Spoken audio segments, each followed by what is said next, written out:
la creatinina, ¿no? Clínicamente o en el laboratorio. Entonces, cuando el riñón ya se altera, entonces, ¿qué cambios vamos a ver? Va a haber una alteración en la regulación del contenido de dilución del agua, los electrolitos empiezan a retener más agua, se hinchan, hay edemas, empieza a retener electrolitos como el potasio, baja el calcio, baja el sodio. ¿Qué más? Regulación del equilibrio ácido-base, metabolismo fosfocálcico, acuérdense, ¿no? El paciente cursa con hipocalemia, hiponatremia, el fosfato se sube. ¿Qué más? Entonces, como hay una alteración del sistema renina-angiotensina-aldosterona, entonces el paciente va a empezar también con aumento de la presión arterial. Estos pacientes con insuficiencia renal crónica le van a tomar y va a tener presiones de 180, 200, como si nada, están caminando su vida normal. Usan como 3 o 4 drogas antihipertensivas, ¿ya? ¿Qué más? Y obviamente, ¿por qué los glóbulos rojos van a disminuir? ¿Por qué? Por la eritropoyetina. Entonces, como ya no hay buena masa renal, ya no produce eritropoyetina y entonces estos pacientes van a estar con anemia. Y entonces por eso esa característica pálida y terrosa por las sustancias nitrogenadas. Entonces la insuficiencia renal, ¿no? Para hablar si es de una aguda o una crónica, va a depender del tiempo, ¿no? De la velocidad en que se determina esta lesión. Tenemos la insuficiencia renal aguda, la renal rápidamente progresiva y la insuficiencia renal crónica. Nosotros vamos a tratar ahora la insuficiencia renal crónica. Entonces, cuando a veces hay dudas, ¿no? A veces estamos en el limbo, no saben si es una insuficiencia renal crónica o una insuficiencia renal aguda. Entonces, ¿qué pedimos para ver esto? De repente está en el border, no tiene anemia, no tiene esas manifestaciones, pero ustedes sospechan de que se trate de una crónica, ¿no? Que en este caso un paciente con diabetes mellitus, ¿no? Obviamente que en su fase inicial está hiperfiltrando. El resto de nefronas están muriendo, pero las pocas que quedan están en hiperfiltración y todavía tiene una creatinina normal, ¿no? Entonces, ¿qué examen piden ustedes para determinar si se trata de una aguda o una crónica? ¿Qué examen? Entonces, nosotros vemos aquí que en la crónica ya los riñones van a estar chiquitos, enanos, tienen un tamaño. Entonces, si ustedes están en duda, piden una ecografía renal para determinar tamaño. Entonces, ya la ecografía te va a determinar. Cuando es crónica, ya son unos riñones pequeños. En cambio, cuando es es una insuficiencia renal aguda, los tamaños de los riñones están normales, entonces te describen riñones de tamaño normal. ¿Qué más? Se tiene que diferenciar la corteza con la médula. Entonces, a veces es una insuficiencia renal crónica, que aún todavía está dentro del rango normal del tamaño, pero ya tiene alteración en la diferencia córtico-medular. Te va a decir entonces el ecografista, riñones con alteración de la diferencia córtico-medular, ya están teniendo cambios, ¿no? Entonces son ciertos cambios en la ecografía que vamos a ver, aparte del de la sangre que habíamos visto, la fracción excretada de sodio, el feno. ¿Qué más? Entonces, el paciente con insuficiencia renal crónica, ustedes lo van a ver clínicamente, un paciente con fascia botagada, pálida, terrosa, pueden encontrarle ustedes el shunt, ¿no? El shunt de la fístula arteriovenosa por el cual se dializa. Esta es la máquina de diálisis, se dializan 3 veces a la semana, 2 veces a la semana, eso cuando están asegurados. El Ministerio de Salud, si no les paga, se mueren los pacientes, ¿ya? Entonces, esta máquina los dializa para poder limpiar todas las sustancias nitrogenadas, ¿no? ¿Qué más? Cuando el paciente aún todavía no se dializa, está en insuficiencia renal moderada, severa, ¿no? O en la severa ya, va a cursar con urecreatinina elevada, más orina por las noches, presión elevada, también va a tener anemia y obviamente el tamaño de los riñones pequeños. Y esto lo vemos con la ecografía. La causa de la insuficiencia renal crónica a la cabeza, diabetes, ¿ya? Entonces, y ahorita más que estamos viendo bastantes pacientes con obesidad, se ha visto a nivel mundial que ha aumentado más la obesidad, ¿no? Entonces, imagínense si eso hace tiempo, ahorita está peor. Entonces, ahorita el Ministerio de Salud está muy preocupado porque se están proyectando acá 20, 30 años que un gran porcentaje de pacientes, estamos hablando que son jóvenes, que van a estar dializando. Entonces, ¿quién va a soportar eso? Está viendo, el Ministerio de Salud está viendo, no va a tener la capacidad de pagar todas esas máquinas de diálisis. Ese es un gran problema, es un problema ya de salud pública ahorita. Entonces, la hipertensión arterial, en cambio, la diabetes ahorita, en su gran mayoría, todo es ya más por consumo alto de azúcares, ¿ya? Más se está viendo adquiridos por la mala dieta. ¿Qué más? Y ya muy aparte las glomerulopatías primarias, ¿no? O también secundarias. Entonces, en este cuadro que tienen ustedes, el divergente, tenemos las glomerulopatías primarias, ¿no? En este caso, la glomerular focal y cementaria, la membrana proliferativa por IgA. Tienen las secundarias de la diabetes a la cabeza. Tenemos la amiloidosis. La amiloidosis es otro cuadro que puede ser primaria o secundaria. Secundaria tuberculosis, en nuestro caso, que es bastante común, la tuberculosis. Amiloidosis secundaria artritis reumatoide. Secundaria, que es un mieloma múltiple. Tenemos varios casos de amiloidosis. ¿Qué más? Lupus eritematoso también nos da falla renal, glomerulonefritis postinfecciosa, por ejemplo la streptocócica. ¿Qué más? Nefropatías tubulointersticiales, acá entran acá los antibióticos tipo vancomicina. ¿Qué más? Antiinflamatorios no esteroideos, también metales pesados. ¿Qué más? Enfermedades hereditarias, poliquistosis renal, en este caso ustedes lo van a tener por la historia, que papá tenía poliquistosis, el hermano, qué sé yo, y se están dializando a los 30 años. ¿Qué más? Nefropatía obstructiva, ya esa ya la POS, ¿no? Que también más común ya en los hombres, la hipertrofia de próstata, ¿no? Entonces hacen ya ustedes saben que a los adultos mayores le crece la próstata, entonces cierra la uretra y ya no pueden orinar, y esto hace un reflujo vésico ureteral y hace una falla renal, ¿no? Entonces hay que sacarle la próstata con su sonda. ¿Qué más? Los cálculos renales también, y vasculares, nefrofilerosis hipertensiva. Aquí dentro de la obstructiva faltaría agregar los pacientes, ahora mujeres, o puede ser hombre, pero en las mujeres, que eso no lo veíamos, ahora se ve radioterapia, que reciben radioterapia o arquiterapia por cáncer, y desgraciadamente la radioterapia también te da estenosis, estenosa los uréteres y ya no pueden orinar, tienen que andar con catéteres de nefrostomía, ¿ya?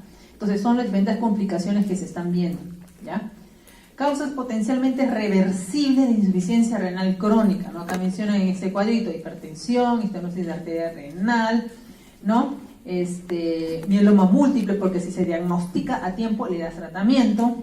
Obstrucción, nefropatía hipercalcémica, ¿no? ¿Qué más? Lupus, porque les damos tratamiento y podemos mejorar si hay un diagnóstico temprano, obviamente. Pero factores que pueden agravar una insuficiencia renal crónica estable, en este caso ya es un paciente que es con insuficiencia renal crónica, que ustedes lo conocen, y que tienen que tener cuidado en ciertas cosas. Entonces, ¿qué lo puede descompensar? Una infección. Una infección hace que su insuficiencia renal crónica se reagudice. ¿Qué más? Obstrucciones urinarias, que la sonda se tapó, o de repente tiene recién hipertrofia de próstata. ¿Qué más? Que le da diarrea, vómitos, hacen hipovalemia, entonces una insuficiencia se comporta como una prerrenal.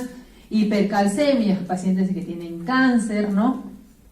Fármacos nefrotóxicos si le están dando antiinflamatorios, hipertensión arterial e insuficiencia cardíaca. Entonces, en la fisiopatología va a haber un daño progresivo de los nefrones. Ustedes saben que la nefrona es la unidad funcional, ¿no?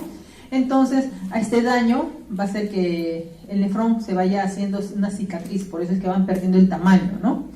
Y se puede dar, entonces, como respuesta a esto, disminución del número de nefrones y aumento de la filtración glomerular de los pocos que quedan. Es una respuesta compensatoria, pero al final cae todo.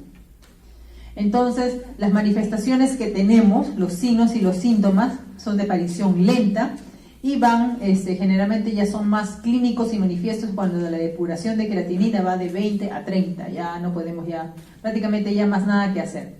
Entonces, ¿qué va a cursar el paciente con poliuria, anemia, retención nitrogenada? Va a tener incluso un aliento, el aliento amoníaco, ¿no? La función renal cuando está menor de 10 a 15 ya es una insuficiencia renal terminal, ¿no? Este paciente ya necesita diálisis. Si no se dializa, cursa con un síndrome urémico, entonces en el cual está reteniendo todas las sustancias tóxicas nitrogenadas, y si el paciente no se dializa, se muere, ¿ya? En este caso, el Ministerio de Salud, por el programa del CIS, ¿no? Algunos pueden tener acceso a esta diálisis, ¿no? Pero los que no, entonces desgraciadamente fallecen, ¿no? Se mueren, no se pueden dializar. En el Seguro Social, normal, estás asegurado tu cupo de diálisis por ahí, ¿no? ¿Qué más? Entonces, es necesario la diálisis si no hay riesgo de muerte. ¿Qué más? Signos y síntomas que hay en estos pacientes que no se dializan, ¿no? Que desgraciadamente no tienen el dinero para pagar una diálisis, ¿no? Normalmente 3.000 soles cuesta cada diálisis. Entonces, por ejemplo, a nivel general, el paciente va a estar más cansado, con fatiga, obviamente porque va a estar reteniendo agua, es una hipervolemia, esta hipervolemia causa hipertensión, encima tiene anemia. ¿Qué más? El signo clínicamente es un paciente que luce crónicamente enfermo, en la piel se forma por la escarcha urémica, va a tener bastante prurito, le pica, como están como rascarrascas, a veces piensas de que tiene acarosis. ¿Qué más? Va a estar pálido, va a haber equimosis, o sea, fácilmente va a haber fragilidad porque también va a haber las plaquetas por esta uremia, tienen alteraciones en su función, entonces encima van a estar equimóticos por ahí, hay bastante escoriación, edema. La boca va a sentir un sabor metálico, ustedes van a oler, es un aliento a amonio, es como la piche, así igualito huele. ¿Qué más? A nivel pulmonar van a estar taquipnéicos porque va a haber congestión pulmonar, pueden auscultar ustedes estertores, va a haber derrame. A nivel cardiovascular va a haber disnea de esfuerzos, dolor retrotorácico. ¿Qué más? Va a cursar con hipertensión, cardiomegalia y cuando ya es muy severo ya el frote pericárdico, ¿ya? Pueden sentir entonces con frote, ya incluso hay un poco más de presión intracardíaca aumentada. A nivel gastrointestinal, anorexia, náuseas, vómito, pueden cursar con hemorragia digestiva. A nivel hematológico, por la anemia, debilidad, van a haber conjuntivas pálidas. A nivel genitourinario va a tener síntomas, también va a haber impotencia funcional y va a haber isostenuria, nocturia, más adelante lo vamos a ver. A nivel neuromuscular, entumecimiento de las piernas más pesadas, la va a sentir. Va a haber el síndrome de las piernas inquietas, va a tener calambres. A nivel neurológico va a estar más irritable, molesto, con el líbido disminuido. Y ya cuando ya hay demasiado compromiso neurológico, ya están, digamos, comatosos, va a tener asterixis, mioclonías, ¿no? Entonces, complicaciones, va a cursar con una presión alta, secundaria al volumen. ¿Por qué? Porque como no orina, retiene más agua. Y si hay más agua, hay más sobrecarga de volumen a nivel del corazón, hipertrofia cardíaca, ¿no? Esto lleva a una nefroangiosclerosis, acelerando la progresión de la falla renal. El riñón no funciona, ya no produce eritropoyetina, entonces va a haber anemia, ¿no? Es una anemia normalmente normocítica, normocrómica, ¿ya? La que van a encontrar, con una ferremia normal o baja. Entonces tenemos el riñoncito que va a estar más chiquito, más duro, ya no va a haber una diferenciación corticomedular, ¿no? Y a nivel de la nefrona, pues la alteración a nivel de, ¿cómo se llama? Glomerulosclerosis. ¿Se acuerdan? Anemia va a ser una anemia normocítica, normocrómica, ¿ya? Entonces, el riñón cuando ya no funciona, ¿no? Tenemos que a nivel del riñón también producimos el calcitriol, ¿no? Entonces va a haber una disminución de la vitamina D3 y por lo tanto si hay disminución, esto me va a llevar a una hipocalcemia porque ya no va a haber una buena absorción de calcio. Y si ya no hay una buena absorción de calcio, ¿se acuerdan quién regula el calcio? ¿Quién regula? ¿Ah? ¿Quién? La paratiroides, la PTH, ¿no? Entonces, van de la mano. PTH, calcio, calcio, PTH. Si el calcio está bajo, la PTH aumenta para segregar más calcio. Si el calcio está elevado, la PTH disminuye. Entonces, como va a haber un calcio disminuido, entonces la PTH va a aumentar. Entonces se va a generar un hiperparatiroidismo secundario a la insuficiencia renal.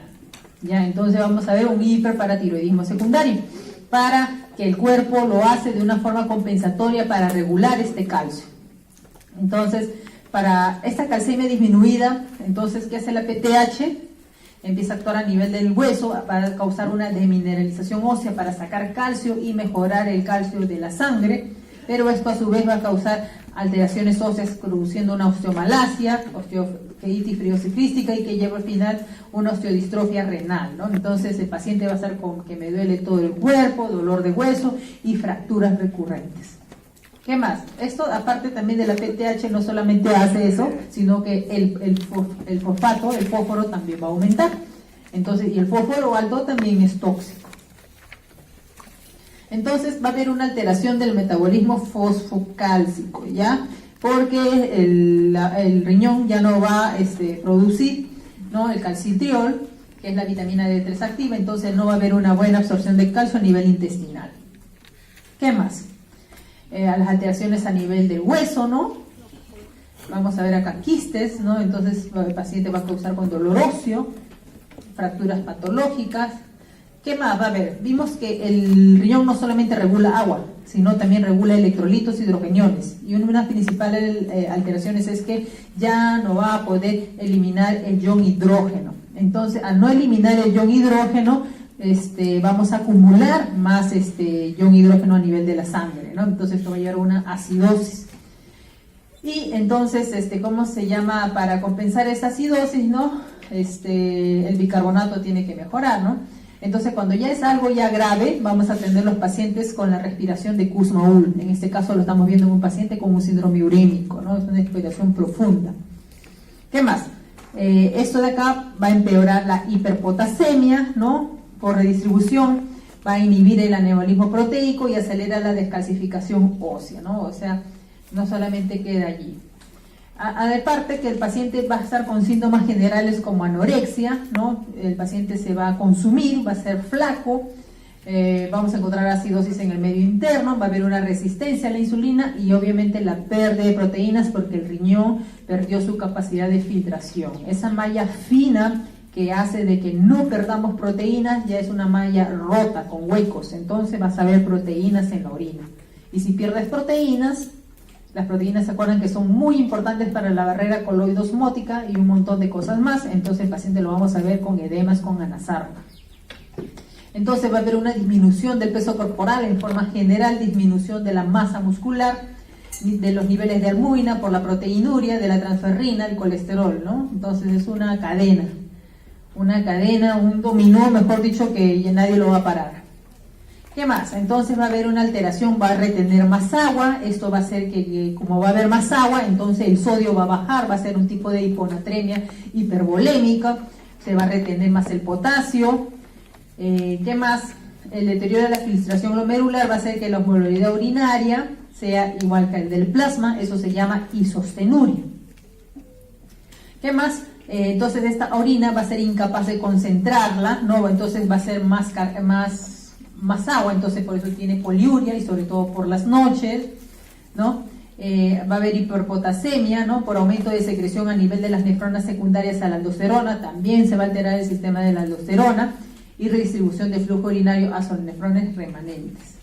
¿Qué más? Habíamos mencionado que la uremia también va a causar trastornos de la función de las plaquetas, por eso vamos a ver con equimosis a los pacientes, ¿no? Podemos encontrarlo subepidémico o a nivel de las submucosas. El TP o el tiempo de sangría también va a estar prolongado. A nivel neurológico, el paciente también puede convulsionar por la uremia, ¿no? Puede convulsionar, puede tener asterixis, va a estar con encefalopatía urémica, o sea, va a estar desorientado en las 3 esferas. ¿Qué más? A nivel neurológico también puede cursar con una polineuropatía mixta, ¿no? Va a haber alteraciones sensitivas, entonces el paciente va a referir síntomas neurológicos como parestesias, que le queme el cuerpo, síndrome de las piernas inquietas. Entonces, en el diagnóstico tenemos pues desde la historia, ¿no? Que si es hipertenso, si es diabético, ya usted tiene que estar pensando que ya tiene cierto grado de insuficiencia renal, si tiene, no sé, si tiene lupus, si tiene vasculitis, si tiene historia familiar de poliquistosis renal. ¿Qué más? Esto en el laboratorio se va a traducir con una elevación de la urea creatinina. ¿Qué más? Van a encontrar anemia, van a encontrar hipocalcemia e hiperfosfatemia. En la orina van a encontrar la isostenuria, van a encontrar proteinuria y cilindros, ¿no? Y la ecografía renal, esto ya me va a decir si es un riñón chico, es una nefropatía crónica, riñones pequeños, menos de 10 centímetros. Y sobre todo, ¿no? La diferenciación córtico-medular. ¿Qué más? ¿En qué casos que ya tiene insuficiencia renal crónica pueden encontrar riñones grandes? Entonces, hay las excepciones.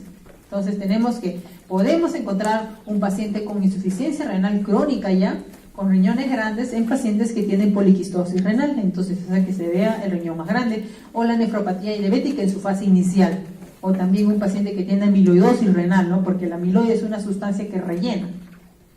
Entonces, en esos casos podemos encontrar todavía riñones grandes, pero con insuficiencia renal crónica. Entonces, acá tenemos, esta es una ecografía renal, ¿no? Acá podemos ver el uréter que está muy dilatado porque tiene un cálculo, ¿no? Acá tiene el cálculo, entonces eso hace que haga una dilatación del uréter. Esto es a nivel del subperiósteo, va a haber resorción ósea, ¿no? En el hiperparatiroidismo secundario que está tratando de compensar, ¿no?, la hipocalcemia. Luego tenemos los grados de insuficiencia renal, que esto lo van a sacar de acuerdo a la depuración de creatinina, ¿no? ¿Cuánto tiene? Entonces, si tiene una depuración de creatinina, digamos que está en 35, sería aquí, tiene insuficiencia renal crónica moderada a severa, ¿no? Es un grado G3B, antes era solo grado 1, 2, 3, 4, 5, ahora lo han dividido en 3A en B, ¿no? El 4 y el grado 5, que es el que ya se dializa. También tenemos una clasificación de acuerdo a los fases de albúmina. Entonces, la diferenciación, cuando estemos hablando de un daño glomerular y de un intersticial, porque tiene diferencias, ¿no? El paciente ya te puede llegar con una insuficiencia renal crónica establecida, entonces tú quieres saber si el daño es de tipo de glomérulo o es de tipo de intersticio. ¿De cuál es? Entonces, el daño en glomérulo clínicamente se caracteriza porque es prácticamente el paciente está en anasarca. Es como la mantequilla y ustedes ponen el dedo y el dedo se introduce fácilmente.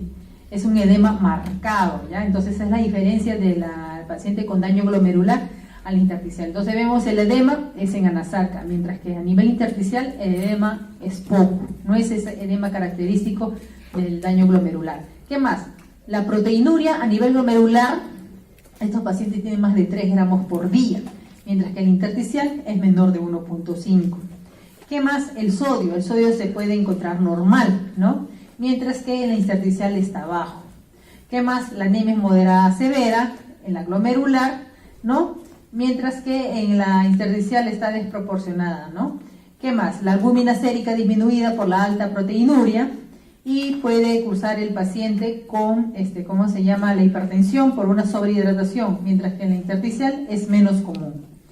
Luego otra característica es de que las causas de tipo glomerular vienen a ser la diabetes, amiloidosis, lupus, glomerulopatías primarias, mientras que en el intersticial su causa es la hipertensión, uropatía obstructiva, tuberculosis o por drogas, ¿ya? Entonces vamos a ver este casito, qué bueno que tienen tiza. Entonces vamos a ver que es una paciente mujer, ¿no? De 76 años, con antecedentes de hipertensión, diabetes mal controlada y acude a consulta ambulatoria porque hace 2 meses presenta edema, dice, de miembros inferiores, el cual ha aumentado progresivamente, dificultando la marcha. Imagínense, las piernas demasiado le pesan. También tiene cansancio y ha notado que orina poco, ¿ya? Entonces, a la presión, está con una presión de 180/90, una cardíaca en 80, una respiratoria en 20. A la ectoscopía se ve un paciente pálido, ¿no? Con palidez moderada, hay edema de 3 cruces, ¿no? ¿Qué más? En tórax y pulmones pasa disminuido con abolición en bases.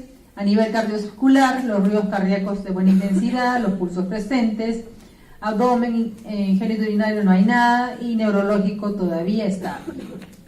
Entonces, a ver, ¿qué les parece el caso? Vamos a discutirlo. A ver, quiero sus opiniones. A ver, ¿qué te parece el casito?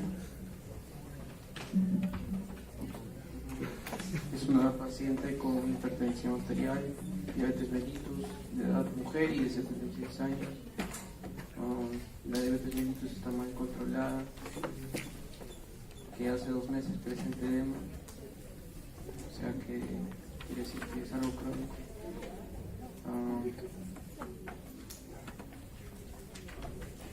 El cansancio, la oliguria, luego también tiene hipertensión de grado 3,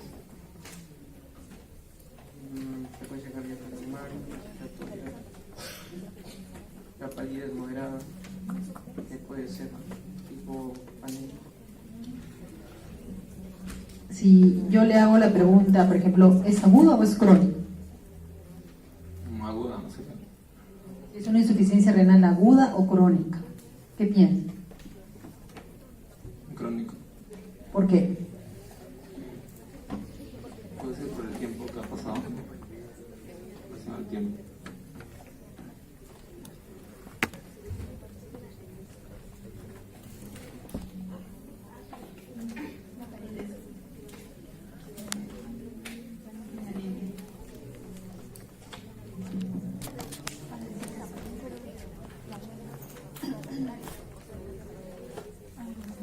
Diría que es crónica porque está todo el tiempo.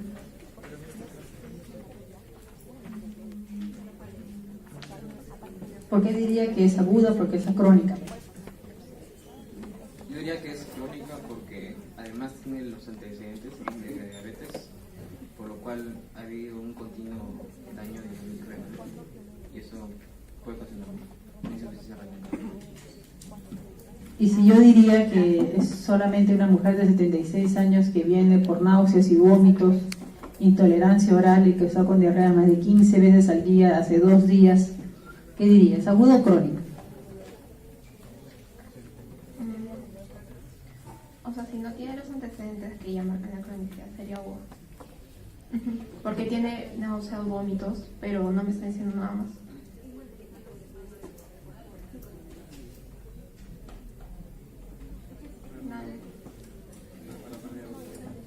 Muy bien, entonces tiene que determinar primero eso. Entonces, si yo no tengo más datos, entonces solo por sospecha, digo, ¿no?, que por el tiempo, aparte de empezando la edad, es anciana, ¿ya?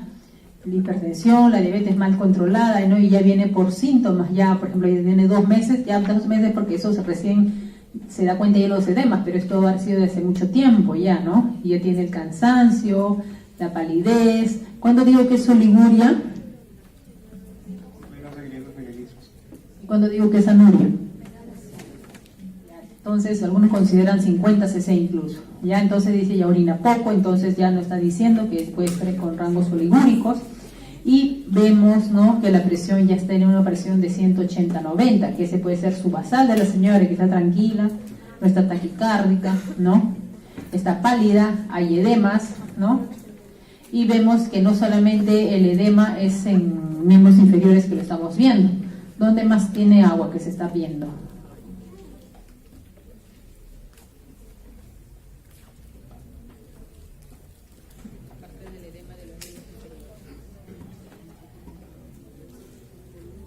¿Dónde más tiene agua?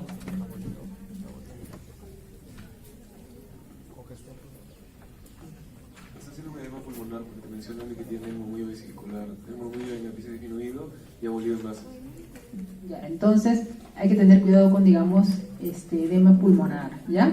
El edema es muy diferente, que puede ser cardiogénico, no cardiogénico, cardiogénico o no cardiogénico, pero en este caso tiene derrame pleural, ¿no? Secundario a la hipoluminemia, ¿no? Entonces, tiene derrame pleural, ¿no? Entonces es muy diferente. El edema es otra cosa diferente que también, pero es de otras causas, ¿ya? Entonces tengan cuidado en esos términos. Entonces también tiene agua a nivel de los pulmones y también puede tener a nivel de manifestaciones cardíacas, ¿no? Una pericarditis que estábamos viendo, ¿no? El frote pericárdico, pero no lo tiene. Entonces, ¿qué examen le pides para saber si es, imaginemos, tienes la duda de que es una aguda crónica, para ver los riñones? Bueno, para una ecografía para ver si los riñones se encuentran con dimensiones más pequeñas, para ver si es una insuficiencia renal crónica. Muy bien, ¿qué otro examen más podemos pedir? Eso es en sangre. ¿En sangre? Creatinina en serio, para ver si en este caso estaría aumentada, ¿no? Si la tasa de filtración glomerular ha disminuido. Para diferenciar entre una aguda y crónica.